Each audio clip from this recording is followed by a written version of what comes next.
Bom dia, amigos do Grupo de Oração Ismael.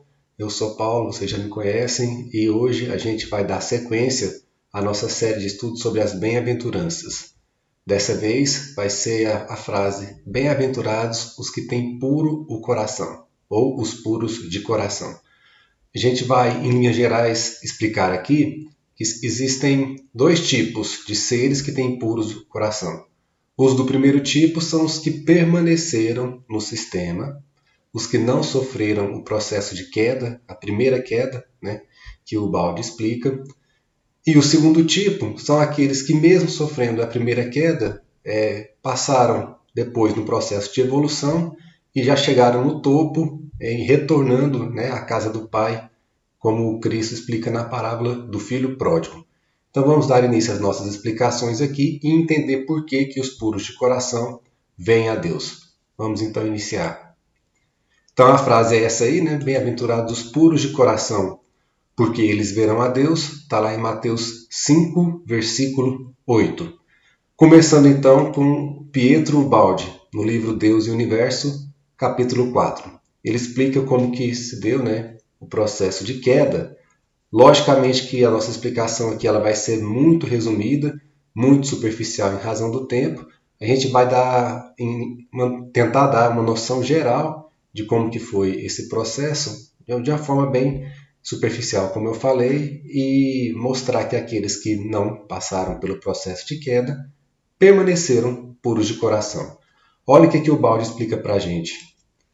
Então, muitos deuses menores, que são as criaturas, todos os seres que Deus fez, feitos de substância divina. Por que feitos de substância divina? Porque Deus criou da sua própria essência. O Balde prossegue aqui.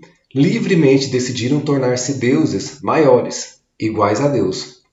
A escolha foi por eles feita, e o universo, abalado até aos fundamentos que estão no espírito, estremeceu, e parte dele desmoronou envolvendo na matéria. Mas não foi assim para todos os seres. A balança em que foram colocados os dois impulsos para uma outra multidão de espíritos se inclinou ao invés para o lado do amor, oposto ao da rebelião por orgulho. Eles reconheceram a superioridade de Deus e se fundiram na sua ordem, tornando-se-lhe colaboradores, livremente aceitando-a e compreendendo.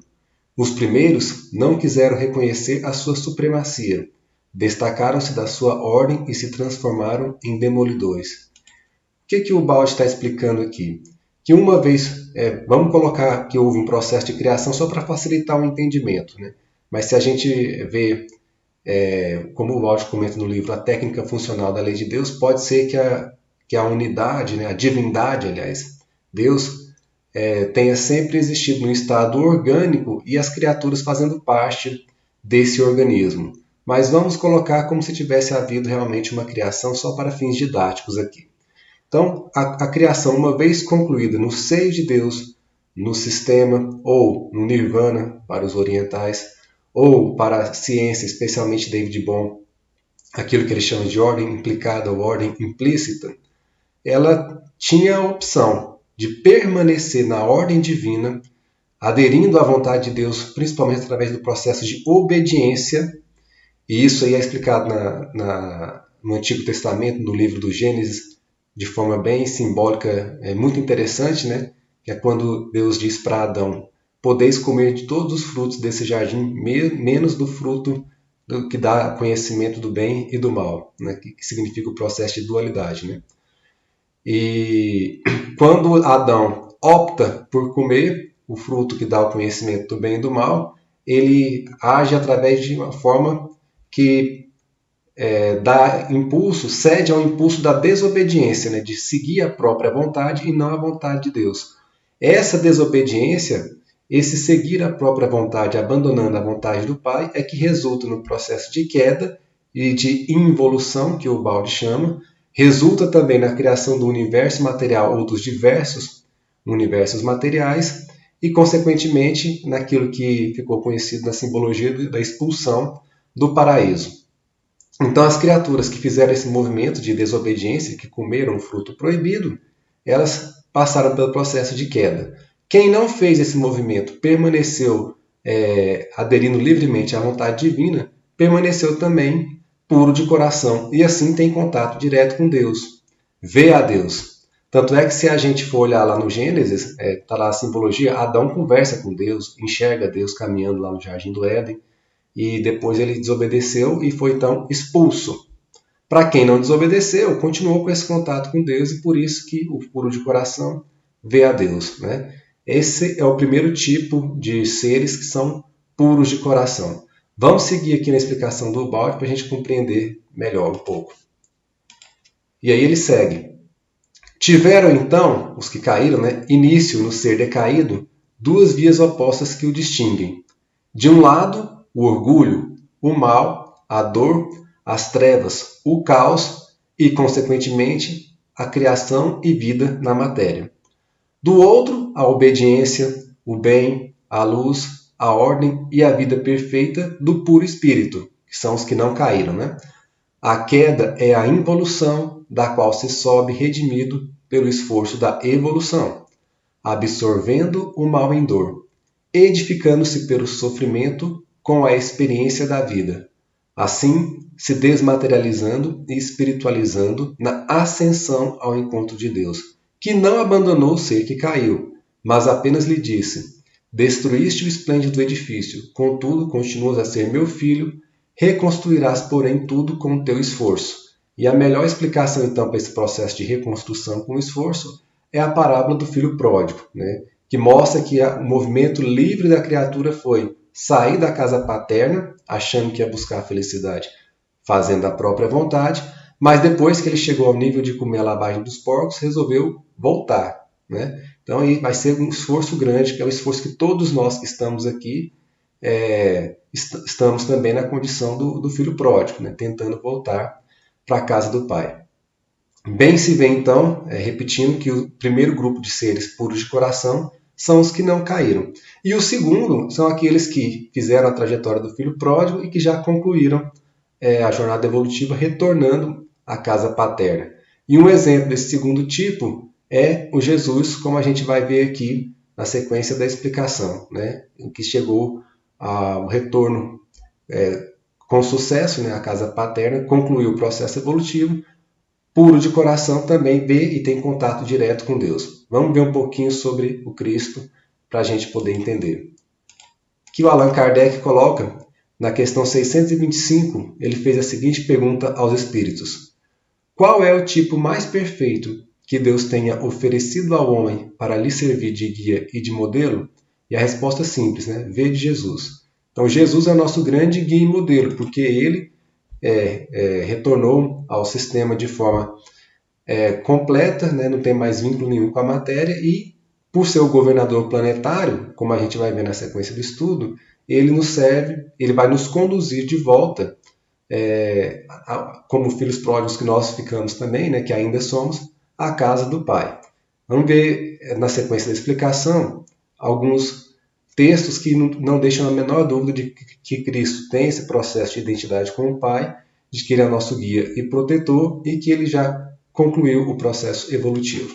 O Rustem coloca lá nos 4 evangelhos: só os espíritos puros recebem diretamente as inspirações e vontades de Deus para transmitir aos espíritos superiores e por meio destes aos bons espíritos, que através da escala espírita as fazem chegar até vós. Isso está no tomo 1, número 9.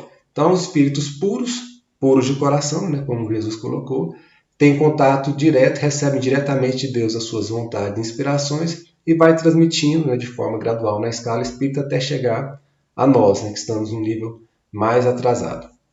Prosseguindo então, sobre Jesus, Emmanuel coloca lá na pergunta 327 do livro O Consolador: não julguemos acertado trazer a figura do Cristo para condicioná-la aos meios humanos, num paralelismo injustificável, porquanto em Jesus temos de observar a finalidade sagrada dos gloriosos destinos do Espírito. Nele cessou os processos, sendo indispensável reconhecer na sua luz as realizações que nos compete atingir. Então, o nosso destino é chegar a ser um espírito crístico, do qual Jesus é um dos representantes dessa escala. É possível, não só possível, como é extremamente necessário que nós façamos esse movimento de espiritualização, né? Para chegar a essa bem-aventurança. É possível para nós. Vai ser difícil, vai ser demorado, dependendo do nosso próprio esforço, né? Mas ele é o nosso destino, como Emmanuel deixou bem claro. Nele cessaram os processos evolutivos e compete a nós chegar, né? De se livrar das impurezas, desmaterializar o pensamento, o sentimento, né, como um todo, e a partir daí deixar os processos divinos que já está no nosso interior, né, como o próprio Jesus falou, né, que o reino de Deus está dentro de nós, porque fomos feitos da essência divina, e a partir daí tentar galgar a escala evolutiva de forma a chegar nesse cume o mais rápido possível, né? Porque está bem claro aí com o Emmanuel, nós temos esse destino, nos tornar puros de coração. Vai depender, logicamente, do nosso esforço. Seguindo aqui, eu e o Pai somos um. Jesus falou isso em João 10,30. E Emmanuel comenta essa frase. A afirmativa evidenciava sua perfeita identidade com Deus, na direção de todos os processos atinentes à marcha evolutiva do planeta terrestre. Perfeita identidade com Deus, ou seja, retornou à casa do Pai, puro de coração. Certo?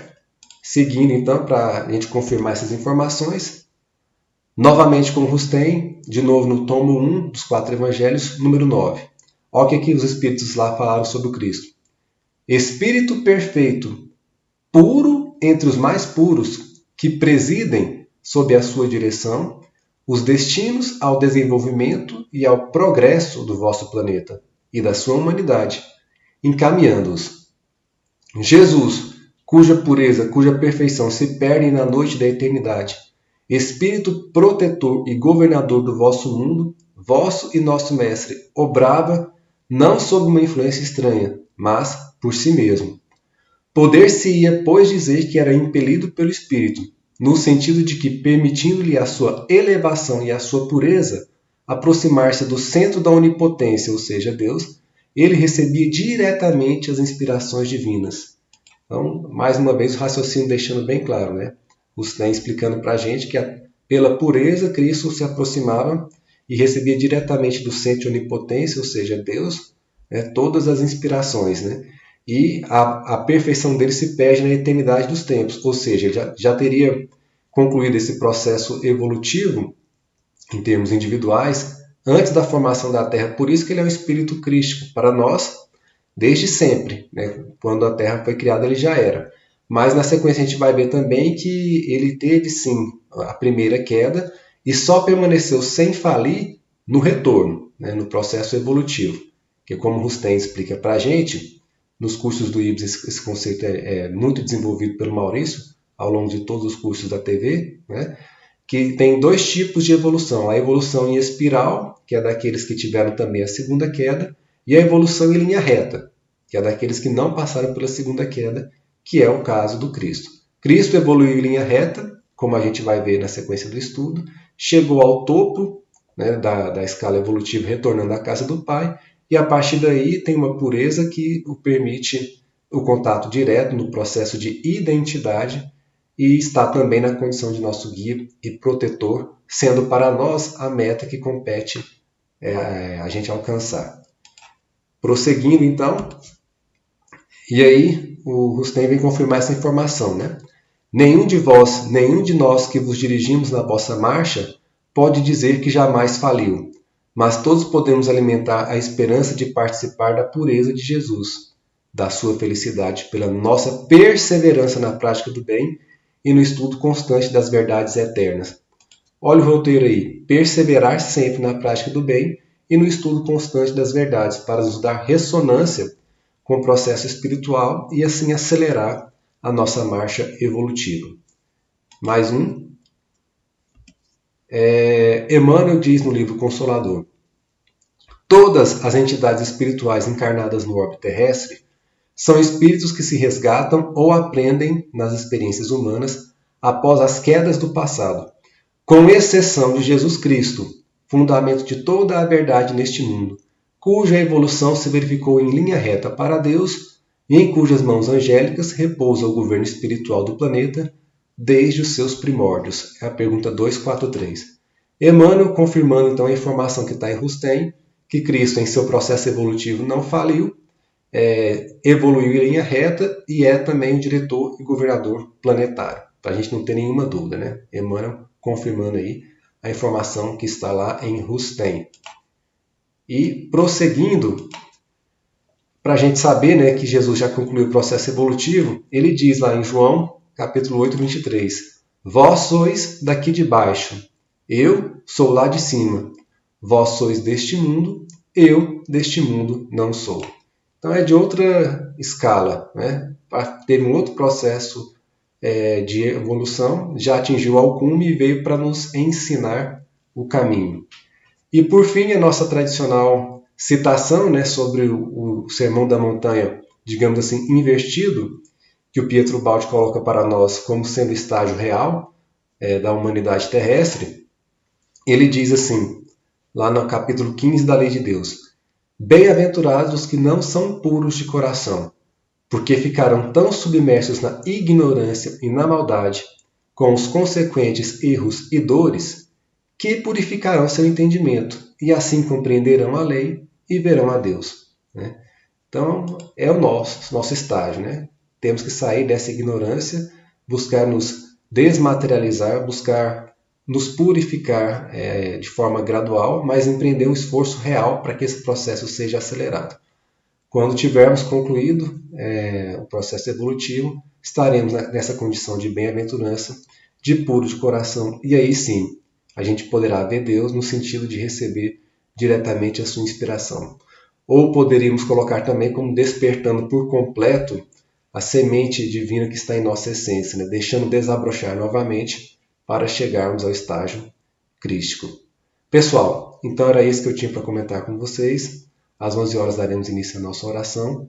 Muito obrigado a todos e até o próximo vídeo.